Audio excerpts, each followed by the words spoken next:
Hello, ladies and gentlemen, and Dr. Disrespect had some stupid tweets, and let's just go through them. Imagine trying to extract with an item you discovered is worth $100,000 on the chain. Think about the entertainment value as a viewer, let alone player. A new PvP experience is upon us. The concept of digital collectibles in an online game is exciting to me, especially an extraction type of game. People saying scam and are just brain dead headline followers, same people who spend a ton on skins for an annual release game, same skins everyone has too. Someone asked him a pretty good question. What's the advantage of having it on the blockchain versus, server side? Multiple game/platform functionality. Imagine having a digital collectible that has functionality in a completely different game that comes out 7 years later. This concept that you have of being able to use like a weapon or like a gun skin or anything in a different game that comes out 7 years later, that's a pipe dream. Let me make that abundantly clear. This is the same thing that people have said for years.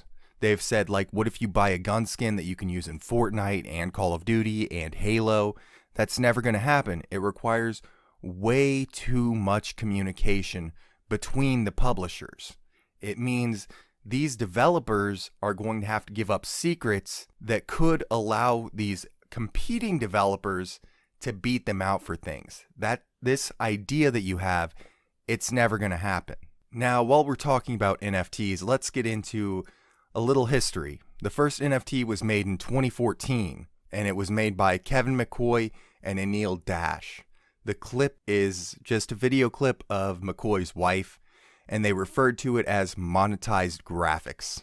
And for those of you that don't realize, there are games based off of the blockchain already. They already have existed for years. Games like CryptoKitties and Axie Infinity, the game that its market crashed 99% in February of 2022, and in March of 2022, $62 million in Ether were stolen from the game.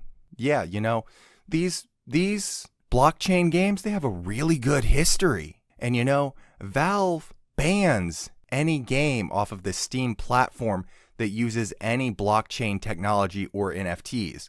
So if you make a blockchain game, then you literally cannot sell it on Steam. Some of you might also remember Ubisoft Quartz, an NFT initiative which allows people to buy artificially scarce digital items using cryptocurrency. This was literally the idea that Ubisoft had of making items more scarce in the game so that you have to spend money to actually get it. For people who remember this, the video on YouTube got a dislike ratio of 96%, and Ubisoft delisted the video. On top of that, at the Game Developers Conference in 2022, 70% of developers said that they had no interest in integrating NFTs or cryptocurrency into any of their games. In July of 2022, Mojang said that there would not be any NFTs permitted in Minecraft, saying that they went against the game's value of creative inclusion and playing together.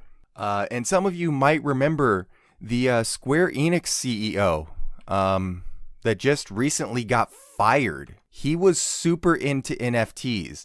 This was literally the guy that at the beginning of the year came back and doubled down and said, quote, "Blockchain has been an object of exhilaration and a source of turmoil, but with that in the rearview mirror, we hope that blockchain games will transition to a new stage of growth in 2023. Like, this is literally the dude that doubled down on blockchain games so hard, and Square realized, yeah, this guy is probably the reason people don't want to buy games from us, so we should get rid of him. And the last thing I wanted to talk about while we're talking about this is there are going to be NFTs in the new Grand Theft Auto.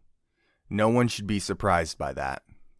Based off of how much money they made in GTA Online, this was a no-brainer.